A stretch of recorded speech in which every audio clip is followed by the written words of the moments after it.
విషయం నేను చెప్పి ముగిస్తాను. అది కూడా దేవుని వాక్యంలో నుంచే.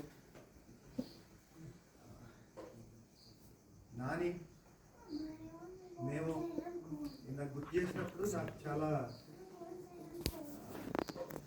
దుఃఖం వచ్చింది. అంటే మా ఎక్స్పీరియన్సెస్ నిజంగానే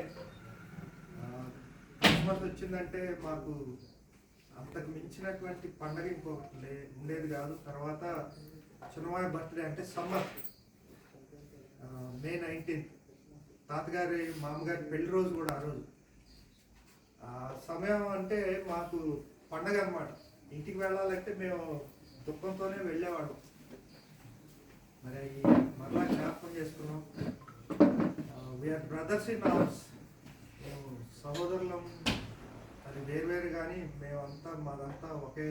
అంటే మేము అందరం మాకు ఎటువంటి ఇది లేదు, తారతమ్యాలు లేవు.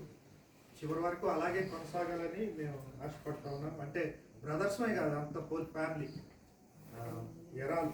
సో ఇక్కడ అంటే ఈ భావోద్వేగభరితమైనటువంటి అంటే ఫ్యూచర్ వాట్ మైట్ బి ఏముంటుందో ఈ వరల్డ్ పరిస్థితులు కానీ ఇవన్నీ మరి ఎక్కడో దూర ప్రాంతంలో మరి ప్రియులు ఆత్మీయులు ఉంటా ఉన్నారు, లేదా రక్త సంబంధికులు ఉంటా ఉన్నారు అన్నప్పుడు ఒకటే ఒక విషయం నేను నా దేవుడు జ్ఞాపకం చేశారు. అదే విషయాన్ని మరి మీ ముందు ఉన్నాను.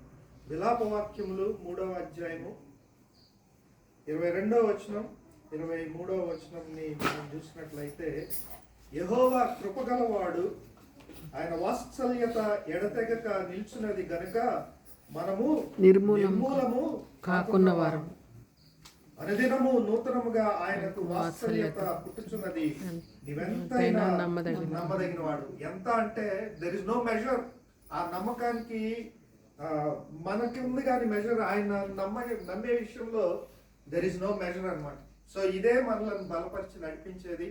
ఆయన కృపగలవాడు గనుక we're not consumed. అంటే మనం ఇంగ్లీష్లో చూసినట్లయితే వాడినటువంటి మాట, ఇంగ్లీష్లో ఇంకొక మాట ఉంది, అది ట్రాన్స్లేషన్ తెలుగులో ఇట్లా చేశారు కానీ ఇంగ్లీష్లో ఏమన్నారంటే his mercies are fresh and his faithfulness. ఆయన నమ్మకత్వం విశ్వాస్యత మన వల్ల ప్రతి దినము నూతన పరుచుకుంటూ ఉన్నారు అనేది అంతకంటే గొప్ప భాగ్యం ఆయన నమ్మిన వారిలో మనకు లేదు. మరి అదే మనల్ని బలపరిచి నడిపించేది అని చెప్పి నేను నమ్ముతా ఉన్నాను. ఇప్పుడు మనతో ఉన్నారు. 2 days తర్వాత డే అయినప్పుడు they will be far away.